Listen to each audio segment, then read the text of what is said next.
Hi, everybody. Welcome. We're so glad that you're here with us. Thanks for joining us.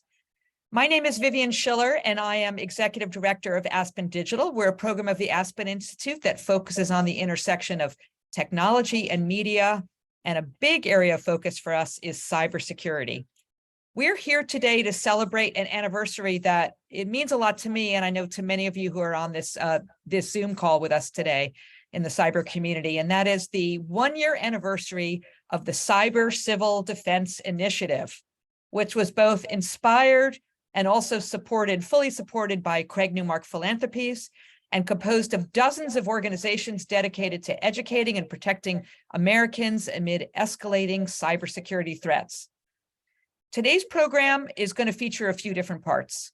We're going to start with a fireside chat with Deputy National Cyber Director Camille Stewart-Gloucester and CISA Chief of Staff Kirsten Todd, moderated by Aspen Digital's own Garrett Graff.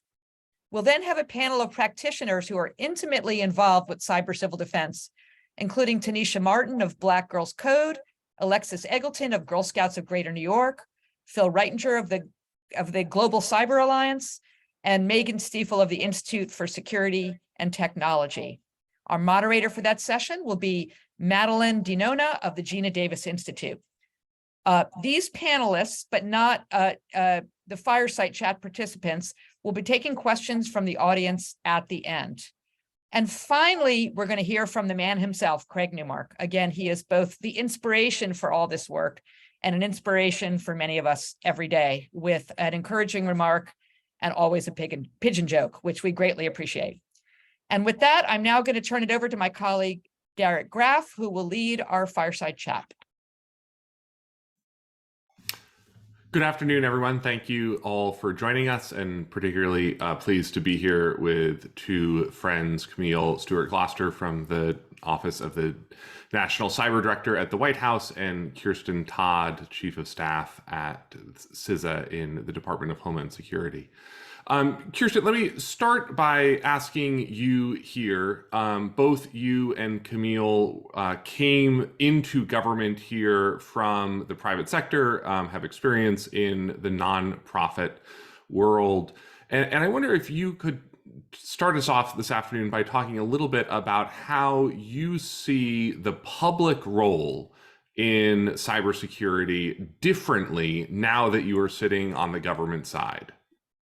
Well, thanks so much, Garrett, and thanks to Aspen Digital for this opportunity, and obviously a huge thanks to Craig and to all of his generosity and for the leadership that he has taken on in this issue. Because the question that you asked, Garrett, really is driven so much by Craig's mission and objectives, and a lot of the achievements that have happened within the last year.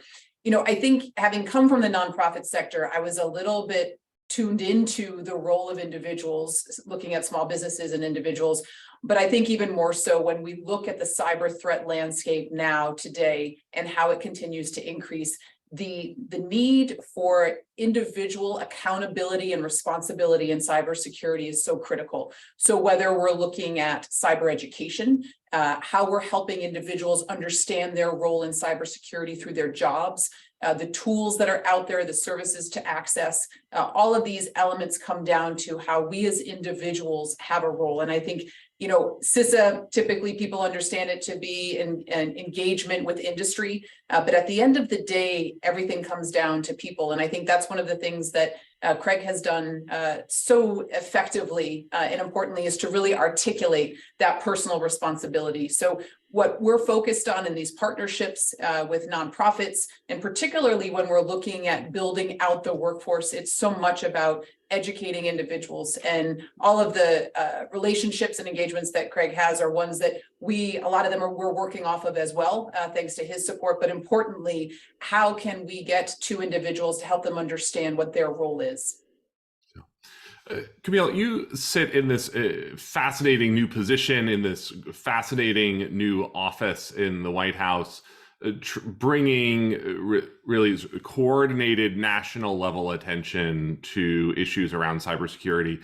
And prior to coming into government, you had spent a lot of time thinking about who should be around the table who the people were that were making up the cybersecurity workforce, the cybersecurity policy community.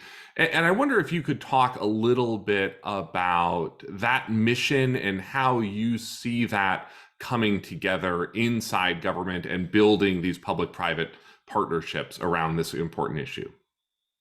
First, thank you for having me. Congratulations, Craig. This is a really important work. And to your point, democratizing influence, democratizing access to resources is such an important component of that. And this work, the role of philanthropy in general, really helps us reduce the chasm that exists between the big players and the small players. It allows some of the grassroots organizations and nonprofits to really take hold in the industry, be able to build resilience and defense for themselves.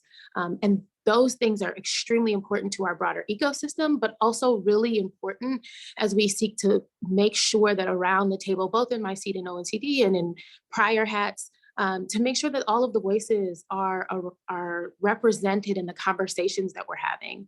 A fulsome discussion about our threat landscape, and even more importantly, our opportunity landscape, means that we have brought together nonprofits, private sector, the small innovators, the small organizations whose innovative ideas and creativity are the things that will catapult us into the next evolution of the internet and our digital ecosystem. And so opportunities like the investment from philanthropy that opens the conversation and creates the resources and opportunities to expand the dialogue are extremely important. And a big piece of the work we're doing at ONCD is making sure that we facilitate those connections so that the conversation can be wider. And Camille, let me stay with you for another question here, one that I'll actually put to both of you, which is sitting in your role today, sitting in the conversations that you are having today, where do you see the greatest need from civil society, from the private sector around cyber issues and cyber policy right now? Yeah, the greatest need is, as you saw in the National Cybersecurity Strategy, we're trying to shift the burden from the small players to the big players. That still means that there are a lot of attacks being lobbed at the players that do not have the resources to protect themselves adequately. And so a lot of what you're seeing is a mobilization so that folks can bring all of that we have to bear around some of these threats and challenges. So there are a number of nonprofits that operate critical infrastructure or critical capabilities. We need to make sure that they are supported and have the resilience to be able to maintain those capabilities. We're thinking about how we focus in on the big players such that they can be supportive of those organizations. So what I see from public-private partnerships that'll be really key as we move forward is some true collaboration, some information sharing, some resource sharing, such that we are coming around problems to create a holistic perspective that includes people, technology, and the roles and responsibilities and policy and all the toolkit, all of the things that are in our toolkit to bear, such that we are actually understanding the risks that we have and the opportunity inherent in the innovation that's coming from the ecosystem. That's great. And Kirsten, similar question to you. You sit in an agency that has a tremendous amount of authority for things you don't actually control. And so I wonder if you could talk a little bit about how you see the current need for civil society, for the private sector from your role at CISA overseeing critical infrastructure challenges across the country. Yes, so that's always great when you have oversight over things that you don't control. But I think it really leads into three lines of effort, Garrett. And so the first is building off of what Camille said, this industry government collaboration, operational collaboration. For those of us that have been in this space for a long time, this public-private partnership sort of was a term that lost its meaning a long time ago. What we've been very focused on through different tools like the Joint Cyber Defense Collaborative and others is how do we bring industry and government together to share data in real time, which doesn't mean that we have all of the points, all of the facts together, but we're getting a better picture of the threat landscape so that we can react quickly together. As many leaders in cyber say, as we often say, no one entity can address cyber challenges by itself, that cyber is a team sport, that we must work together. And so that industry, government, operational collaboration is critical. The second point is something that's laid out in the strategy, and Camille referenced it as well, but it's really looking at the secure by design, secure by default. How do we ensure that the industry that is building the software has the responsibility to make sure that that software is secure? And what are we doing to build this in at the beginning and not something that's built on later? And being able to look at security and innovation as a partnership, as a complement, and that the term secure innovation isn't an oxymoron, that we've really got to look at how we're building out technology with security baked in and having it be seen as a differentiator. Security, while maybe not always convenient, should be really seen as something that's more valuable. So when you talk about the role of public and cyber and civil society, it's individuals and consumers seeing security as something that they want, that they prefer, so that that starts to work with the market. The third piece is really looking at the workforce. So we tend to think about cybersecurity as technology, which it certainly is, and thinking of it as a science and math discipline. But if we can open the aperture, so we really understand that cybersecurity is interdisciplinary, it's about problem solving, building solutions, and that we need actually capabilities and aptitudes that go far beyond math and science in order for us to be innovative and to really get ahead of where the technology is going. Then we help to build out this civil society, because we can help everybody see themselves in cyber. And I know today we've got great representation across Girl Scouts and others and the nonprofits that we work with. It's so important to help talent across the country at young ages in underserved communities, in places that you typically wouldn't be able to attract cyber talent, to go and help individuals, and particularly young people, see themselves in cybersecurity. And we in government can't expect everybody to log on to USA Jobs to find a job at CISA. We have to go to where the talent is. And the good news is that the talent is everywhere. But when we're looking at building out this civil society and cybersecurity, we in government, we in industry really have to do the work to get to it and to help build out this infrastructure, but importantly, build out this community. Yeah. And one final question for both of you here. We've talked about the role of government. We've talked about the role of the private sector and nonprofits. Let's talk about the role of individuals. You know, this idea of cyber civil defense is modeled, of course, on the World War II and Cold War efforts. Poster here behind me from the Cold War, where really every individual, every family, every block, every building had a civil defense responsibility in their community. I wonder if you, Camille, could start us off, thinking about this from the land of the White House, from the land of the Office of the National Cyber Director. What's the role that an individual can play in this? Yeah, even as we try to shift the burden from small players to big players, there will be residual risk. And one of the things that we are seeing is, much like you need literacy and to know how to do arithmetic to be able to function in society, you are going to need some foundational cyber skills. And if you have those, the skills to navigate technology, understand how to secure your technology, to make risk-based decisions based on what your privacy threshold is, things like that, be able to understand how to make choices about where you engage and what you engage in, you'll have a toolkit that will allow you to effectively navigate the technological landscape. That also empowers you to be a meaningful candidate, to be a part of the cyber workforce. And in the broadest sense, not just cybersecurity, but understanding that it is a multidisciplinary industry that allows you to use all of the skill sets that excite you, that you have in your toolkit to be able to advance this challenging landscape, right? Every nurse is dealing with technology. Every lawyer's decisions has an impact on our cyber risk calculus, but not just that. You can also do those things, do many of those things with a lens towards cybersecurity. And so from an individual perspective, I would say it's twofold. I want folks to feel empowered and to make make decisions about their digital safety much as they do about their physical safety, and to just be intentional and make choices that align to their risk calculus. But also to open themselves up to how a career in cyber could either augment what they're already doing or be a next phase of their career, or be something that they can choose as a career path. Yeah. And Kirsten, same question to you. We're here today marking the 1-year anniversary of the Cyber Civil Defense Initiative. It's a little past the 1-year anniversary of your Shields Up project. And I wonder if you could talk about the lessons that you have learned over this last year about the role and what we should expect from individuals across society in this.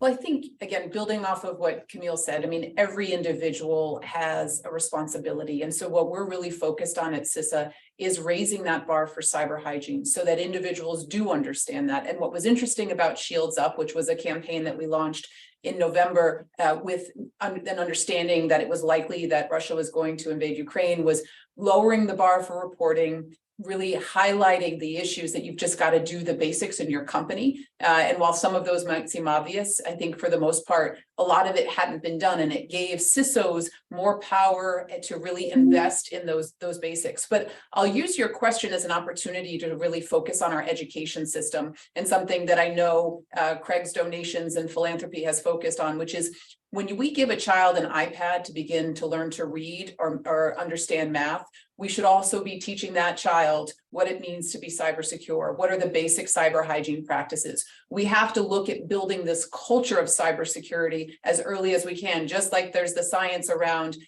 kids can learn more languages when they're younger because of how their brain is formed and being able to get it at a younger age. We need to be bringing cybersecurity into our education system at a very young age so that individuals, children are raised around it. And so it's not even a second thought, it's just part of what they do. And that will then evolve our culture to be one that is cyber secure, and that we can build out this cyber civil society in an effective and impactful way. Great. Kirsten Todd, Chief of Staff at CISA. Camille Stewart-Gloucester, Deputy National Cyber Director. Thank you both for joining us for this great event today. Thanks, Garrett. Now on to our next panel.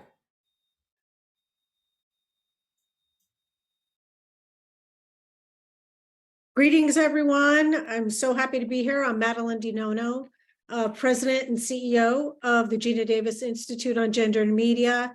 And we have the honor and privilege of being supported by Craig Newmark Philanthropies. And this subject matter is particularly near and dear to our hearts. So I'm going to welcome my esteemed group of colleagues. No particular order. Tanisha Martin, founder and executive director of Black Girls Hack. Hi, nice to see you again, Tanisha. Thank you. Alexis Eagleton of Girl Scouts of Greater New York. Great to see you. Phil Reitinger, President and CEO of the Global Cyber Alliance. Hi, Phil.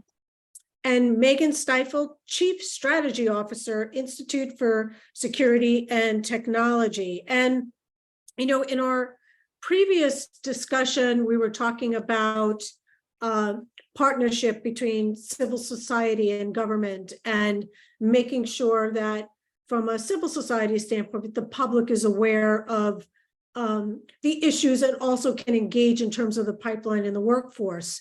So my questions are a little bit different, and I want to go back to the theme, which is Stronger Together. And issues that are near and dear to the heart of the Institute is particularly when it comes to diversity, equity, and inclusion, and with, you know, children. So I want to start first with Alexis and also Tanisha, because, you know, you are targeting girls. And so from that perspective, can you talk a little bit about your work within the cyber civil defense as a member of cyber civil defense, in terms of that lens that you're using, in terms of being a part of the initiative, and also talking about programs or initiatives that you're doing. And I would love to start with you two first. Tanisha, would you like to start? You can take it away. Okay, excellent. So Girl Scouts of Greater New York, we serve the 5 boroughs and Girl Scouts from within the 5 boroughs. And so we train about 1,000 girls a year in cybersecurity. They earn badge work based on their age, which is something that's really exciting to us. We partnered recently with a group called Hack Club for our Girl Scouts to be able to come in and actually build a network and then learn how to both hack and defend it. I think Kirsten made a really interesting point earlier, which is this idea of we need to teach young people while they're young. If these things become rote and habit, then it becomes part of their daily life. And I think the other interesting piece was to think about access and inclusion. These Girl Scouts may be growing up in communities or growing up in homes where civil defense is not discussed. It isn't even thought of. And so to be able to go to their Girl Scout troop or go to their specialized program within our offices or any of the virtual programs we offer, we're allowing them to see something that they may not have known even existed. And that's really important because that's how we're going to get the message out. That's how we're going to continue to find, and in our particular case, find girls who are interested in this as a profession, not just as a hobby. Thank you. And I think for us at Black Girls Hack, we are open to all, regardless of race and gender. And we are approaching it much in the same way in terms of trying to make sure that people are aware of careers in cybersecurity as far as the workforce is concerned. And then also trying to get to, children, especially underrepresented groups within cybersecurity, such as minority children, to let them know about careers in cybersecurity sooner rather than later. A lot of the folks that we support at Black Girls Hack are, adults who are looking to career change, looking to reskill, upskill. But I think that it's also important, much like the Girl Scouts, that we approach those who are younger, who have not yet figured out, quote unquote, what they want to be when they grow up. And I think that, things like being able to see women in the space, especially within careers such as hacking, is important because once you see that it exists, then you can aspire to be that. And I think that's very important when we're moving forward and talking about, how to best defend our future. So I have a follow-up question for both of you, building on that. Can you share with our audience a particular case history or impact from one of your initiatives? I think one of the things that's really interesting in the work that we do with Craig Newmark support is really not only focus on the Girl Scouts, but also to focus on the troop leaders. We have 5,000 troop leaders here in New York City, and so we offer them stipends to go out and actually learn this cybersecurity programming so that they can go on and teach it later. And I think that has led us to not only have thousands of Girl Scouts trained in civil defense who hadn't thought about it before, but also adults, and it kind of gives a new appreciation for the work and the importance of the work. So I think that's been a really, wasn't something that we naturally led with in the first year of the program, but it's something that's certainly taken off in subsequent years. And I think for Black Girls Hack, one of the things that we're really proud of, we were able to host last year Girls Hack Village, which was a conference within DEF CON, a larger part of the Hacker Summer Camp initiative. And, through that, we were able to have, I think it was maybe 20 or so women that were able to give talks about their experience within cybersecurity, and then, their experience within the education system as well. And that was absolutely amazing for us because typically when you go to cybersecurity conferences, you don't tend to see women, you don't tend to see people of color that are operating in those spaces. So, I think it was a very important for us to be able to represent, what it looks like for women within the hacker, make or breaker space. And I think that the other thing that is very important to us is, again, educating the kids. One of our first donors for our kids program was Craig Newmark. So, we were able to, reach out to kids to try to get them, certified in cybersecurity before, they get to college, before they even, have the opportunity to enter the workforce so that they're prepared. Thank you for that. And so Megan and Phil, going over to you, kind of the same first question, but, I actually pulled this from the IST website, Megan, where it says systemic issues of inequality are being confronted on a daily basis. And I'd love to hear from you and Phil also about how your work is addressing that.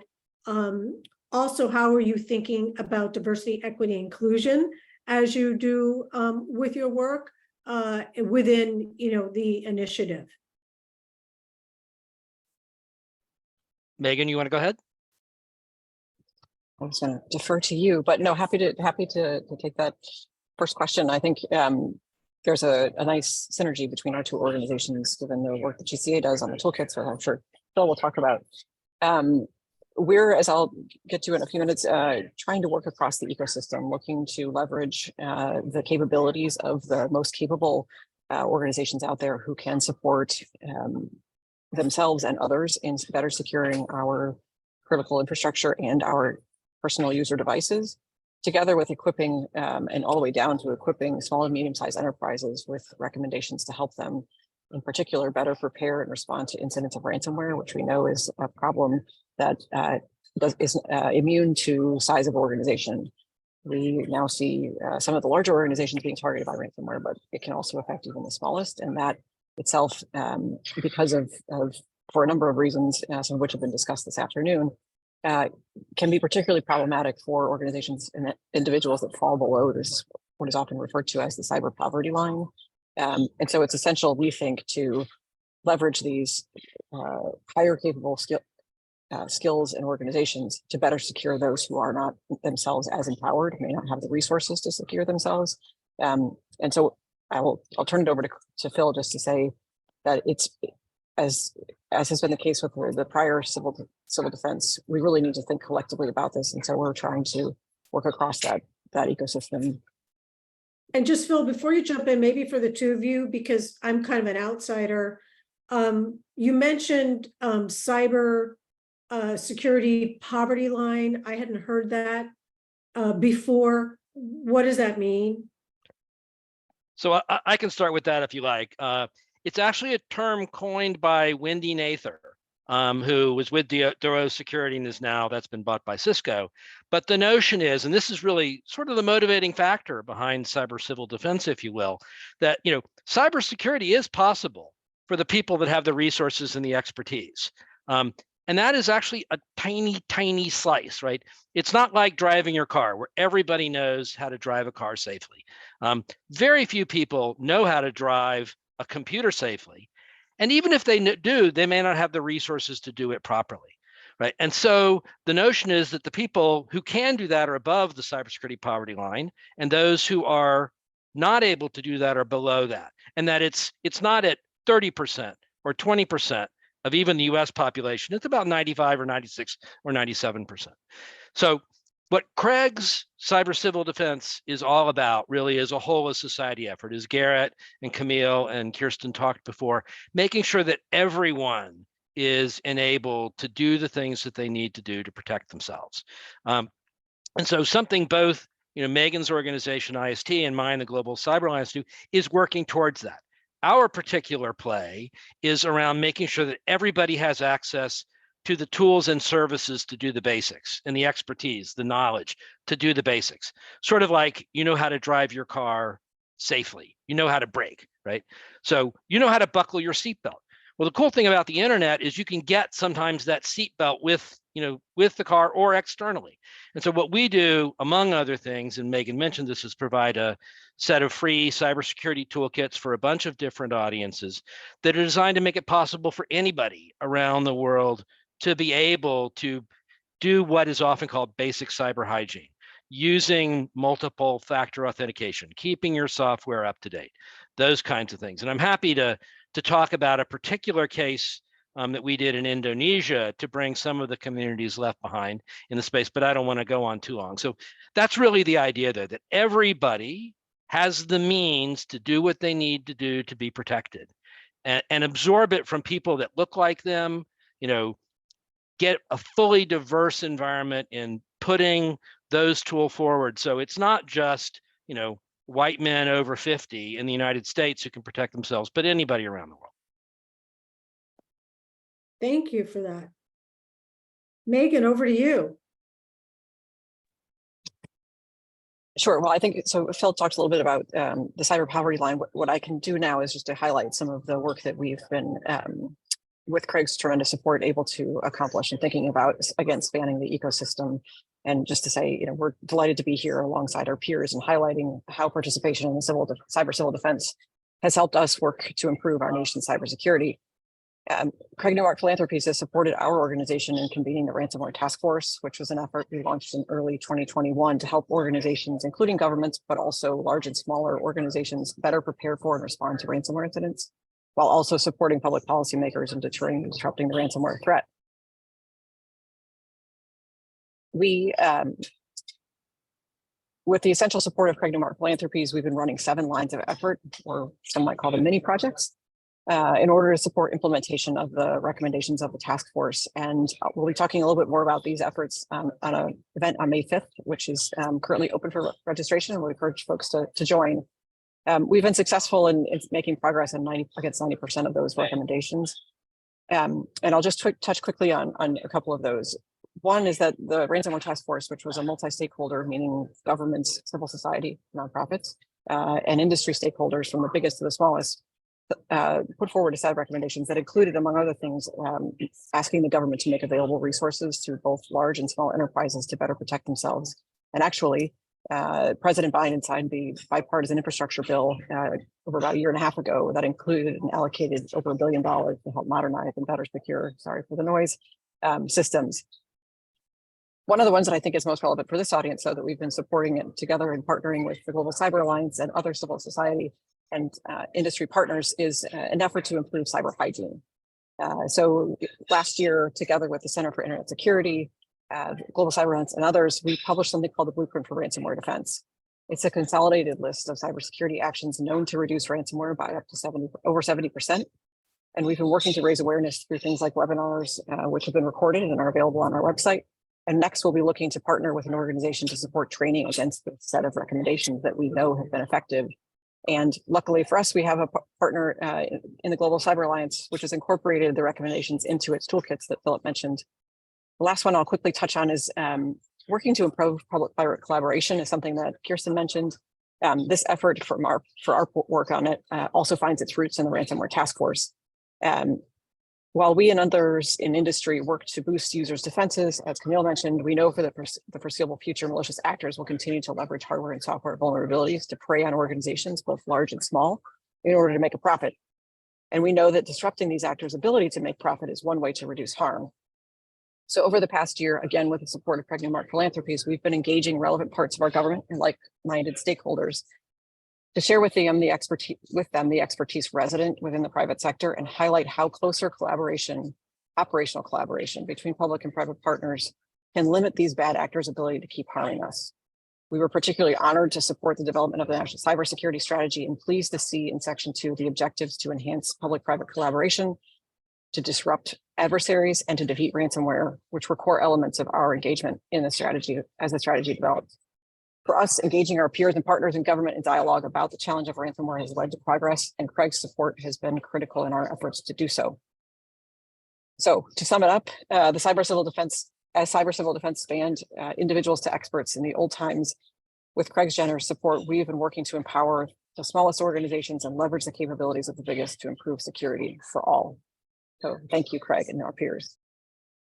So before we go to our next round of questions, again, being the outsider,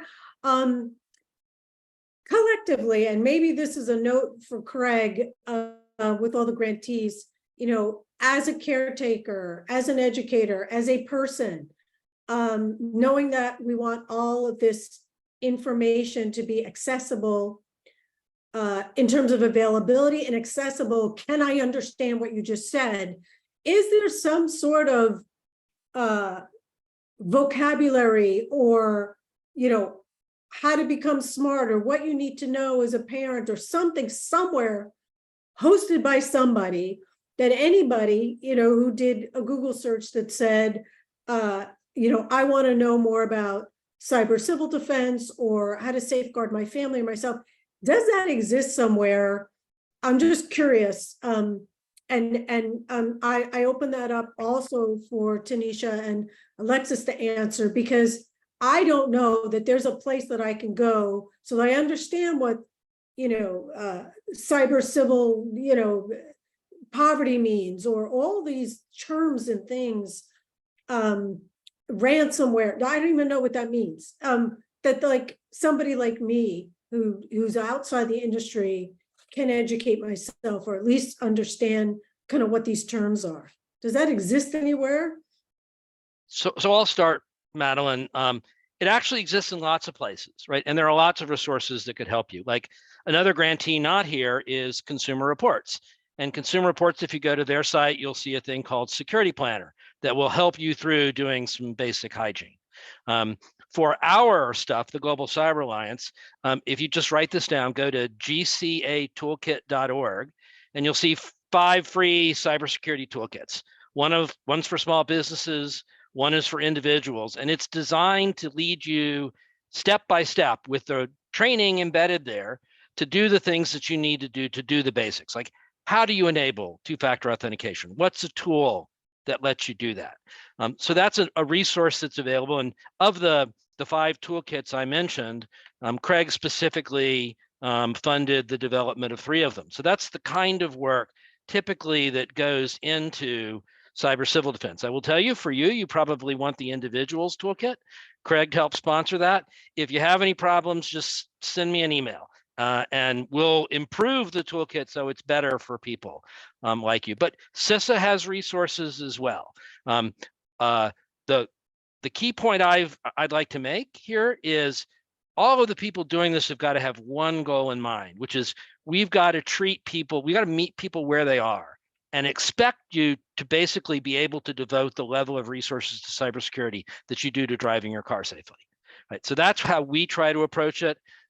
That's how organizations I know like IST approach it when they're working with end users. That's how Kirsten Todd's organization, the Cyber Resource Readiness Institute, before she went into DHS, approaches it. How do we meet people where they are? And I think that's what Black Girls Hack do, and what the Girl Scouts of New York do too. It's all trying to get people, because there's too much mythology built around cybersecurity. The basics really are the basics. Megan, Tanisha, Alexis, same thought to you in terms of, and if people can post these things either in the chat or in the Q&A where anybody listening can just quickly copy those links, that would be great. But anything you want to add to that?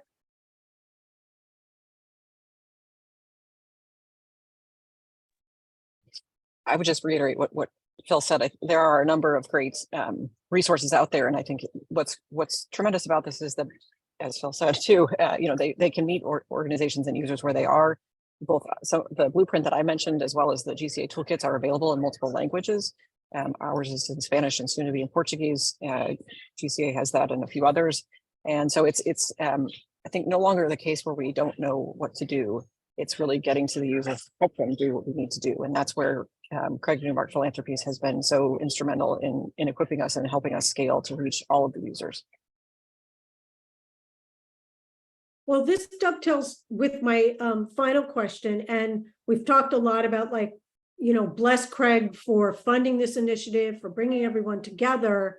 And I know, and he'll probably talk about this, he loves when his grantees work together. So can you talk about how you are partnering? Phil, you had mentioned another partner. How are you partnering with your other fellow grantees under the initiative?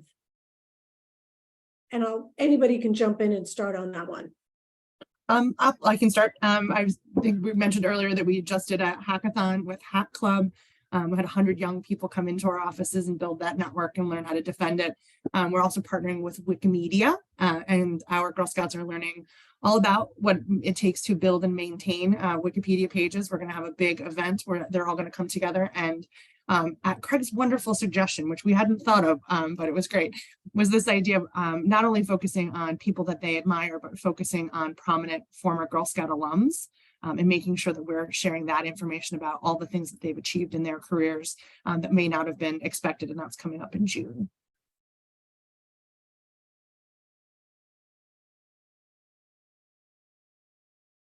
Well, I'll go next. So as we've all been talking about, right, this is really a community effort. It really takes, it takes more than a village for cybersecurity. It takes a global community. And that's one of the things that Craig has driven. One of the things I would just like to quickly point out is, there's a lot of behind the scenes collaboration that people don't know about. So, there's a mailing list that all of Craig's grantees and a bunch of other people share information on. And it's amazing the things that have come out of that. I've gotten more involved in Share the Mic in Cyber, which is a wonderful organization. We partner with, and my daughter actually was worked at Girl Security. So, Girl Security is another really awesome organization getting younger girls involved in cybersecurity. So there's a real opportunity there. Our big area of work right now around networks is, I said, we all need tools and services, right? We need the capabilities along with the education that we can use to secure ourselves. So we're leading an effort to sort of take a look at what are all the tools and services that are out there, and do they meet the needs of all individuals, like or all entities, individuals in the UK, small businesses in Angola. There's a whole collection, and do we have the tools and services that are necessary? And many grantees and people who are not yet grantees are involved in that. The Cyber Peace Institute, the Forum of Incident Response and Security Teams, Consumer Reports, the Institute for Security and Technology. So there's a whole collection of people that say, yeah, we need to come together and work on this, and it plugs in really well in terms of developing tools and services to the work that IST has actually led on the ransomware initiative. I did want to put out, I expect there's going to be a request for calls to action. We're looking to get even more and more people involved. And I saw one question in the chat, how can I get involved? If you send an email to CCD, for Cyber Civil Defense at globalcyberalliance.org, we can tell you about the work that's going on around mapping and developing and gap filling tools and services for the whole community, and we can get you involved in that. So just send an email. And if there are nonprofits out there, think about joining Nonprofit Cyber, which is a community organization that's focused on bringing together those entities that work on implementation of cybersecurity. And both Tanisha and Black Girls Hack and Megan and IST are members of Nonprofit Cyber as well.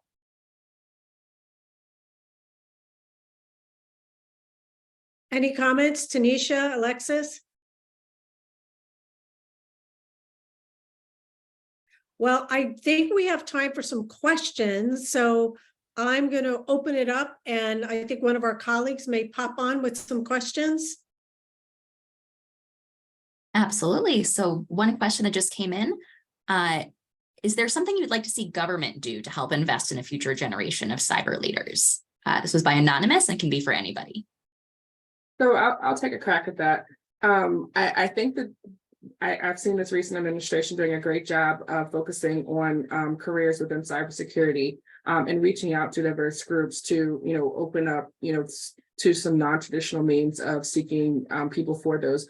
But, I'd like to see some further work as far as, making the job requisitions, more reflective of what is needed to be able to perform in these in the positions. A lot of times, and it's not just the government sector that does this, the public sector does it as well.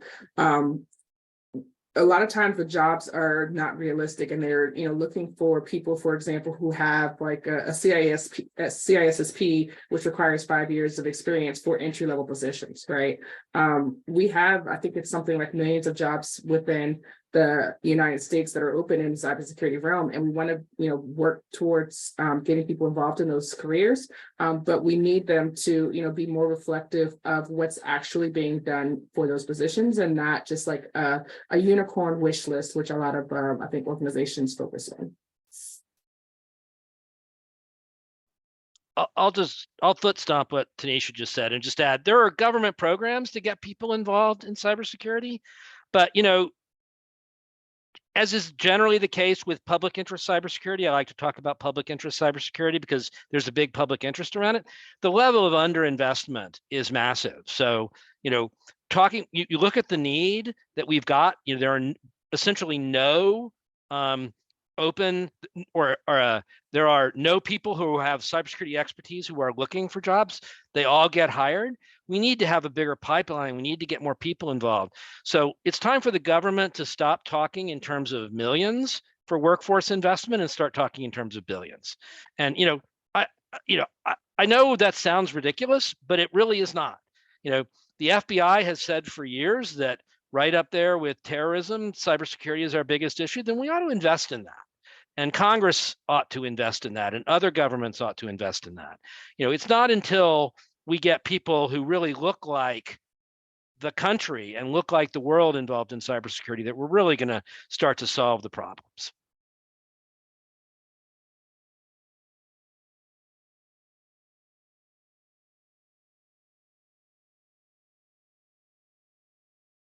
Do we have All any? right. Yeah. Next, any other questions? Sure. So this is especially for those who work with younger folks. What's the reaction you get from young kids when you're explaining cybersecurity to them? These are people who grew up with digital natives, but do they understand the security need immediately? And is there a special way you communicate with them? I don't think so. I think that kids, as young as toddlers and babies are being handed devices, whether that be like a tablet to watch TV or, YouTube or a phone. And as they grow up with those devices, something that we didn't have, my generation didn't have the ability to do, they're not taught like the security considerations that they need to consider, right? So when they're talking to people, for example, on these video games, if they have chat features, they, don't necessarily know not to, for example, share their information. We're teaching them their phone numbers, we're teaching them their names, and, they may share that information online thinking that these are their friends, right? When I grew up, we had concepts like stranger danger, right? But a lot of people feel like when they're growing up, and especially when they're playing games, especially if they're with the same people day after day, they're not necessarily taught like how to protect themselves online. And I think that as early as we're handing children these devices and young people these devices, we also need to be having conversations about, what types of information they need to be sharing. And, like even if you think that they're your friend, on the game, how you should protect things like your address and your real name and your birthday and your family members and things of that nature, right? Just so that we can try to keep kids safe. It's so funny that you said stranger danger, Tanisha, because that's all I could think was like stranger danger does not translate IRL to online. It really just doesn't. And so oftentimes it's a new thing to be concerned about. And in a time period where kids are on their devices all the time, whether it's for remote school or hybrid or whatever it happens to be, in addition to all the things that they do online afterwards, the conversation needs to be had. I think one of the things that Phil had mentioned earlier was, this idea of investing in teaching them these things now. 70% of our Girl Scouts come from low or moderate income communities. They may not have devices if they weren't provided by the school district. And I would argue that the DOE has an obligation to make sure that they know how to use those safely. And an investment certainly from the government in that would be huge in terms of education. I think it's about approaching young people where they are. And that's one of the kind of like the recurring themes that we see today. We have badge work that starts at age 5. Obviously, that looks very different than maybe a Girl Scout who's in high school, but starting those conversations at the appropriate age level and continuing them on through every age level has been a way for us to be successful in impressing the importance of this. And then also making sure that, these Girl Scouts understand that this is a career opportunity.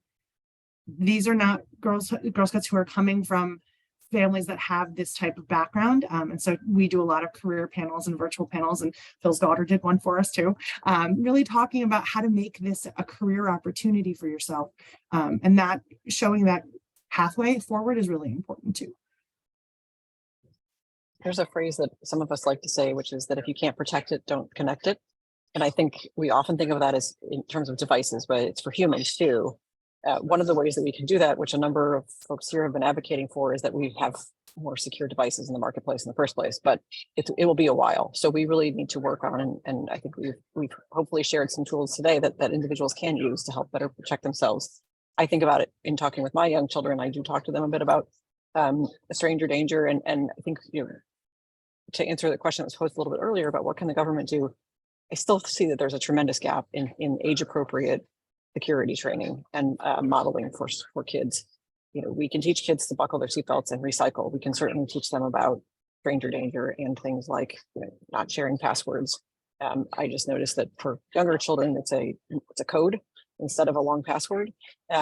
and thinking about, not sharing any number is really online, whether it's your phone number, your parent, your address, your secure passcode. So that's where I would love to see some progress and know that we can make a difference thanks to Craig's support. And I Is think that that a if you're, hashtag? I was just gonna say that is a great hashtag. If you can't protect it, don't connect it, or I'd love to see that as a hashtag. I think that's a great way for everyone to promote, what they're doing. And I'm sorry, Tanisha, I interrupted you. I was just going to say that if you're an educator, cyber.org has a lot of great content for folks that are relatively young, and it's very age appropriate as far as like how to teach concepts within cybersecurity. We've partnered with them for our kids program, but I think that there are a lot of different organizations that like cyber.org, which I think is funded through the government, that are trying to make age appropriate content to help teach people, not just about careers in cybersecurity, but how to stay safe, and what it looks like, some of these larger concepts, from the perspective of someone who's, as young as 5.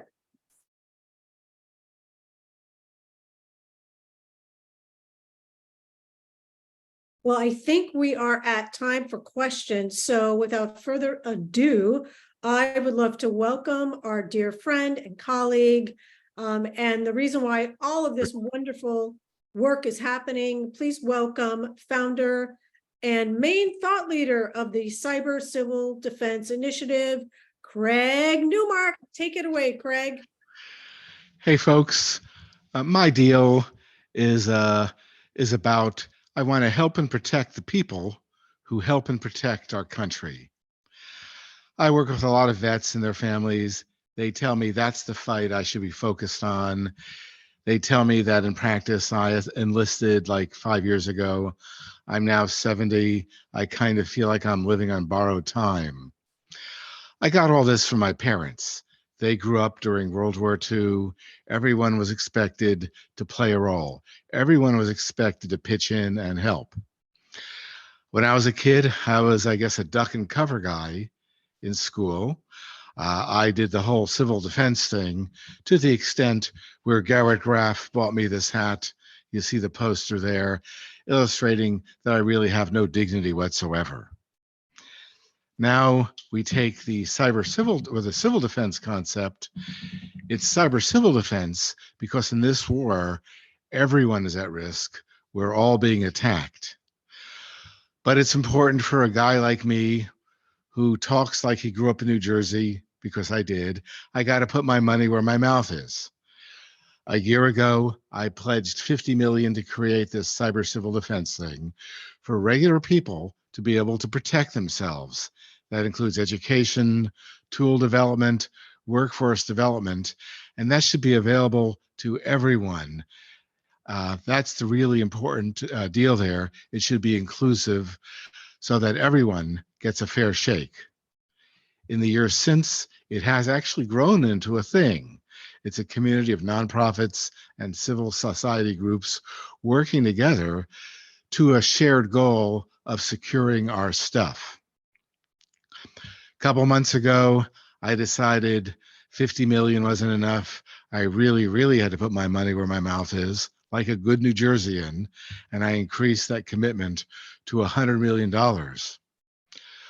But also, I want to remind people that there's a lot of opportunities in cyber, so I'm trying to help people grow and seriously empower a workforce of people who can do cyber work, both technical and non-technical stuff. We always do need to remember that we want to treat people like we want to be treated, and that means making all this training and opportunity available for everyone. So this is, I guess, unapologetic on my part. This is all about diversity and inclusion. We do need help from the government, people like the Office of the National Cyber Director and the Cybersecurity and Infrastructure Support Agency. We are helping them. We are following their lead and to do things that are right. Obviously, they help protect the country, but we're also still, again, talking about getting people jobs in cybersecurity. And that's a big part of that. They're committed to it.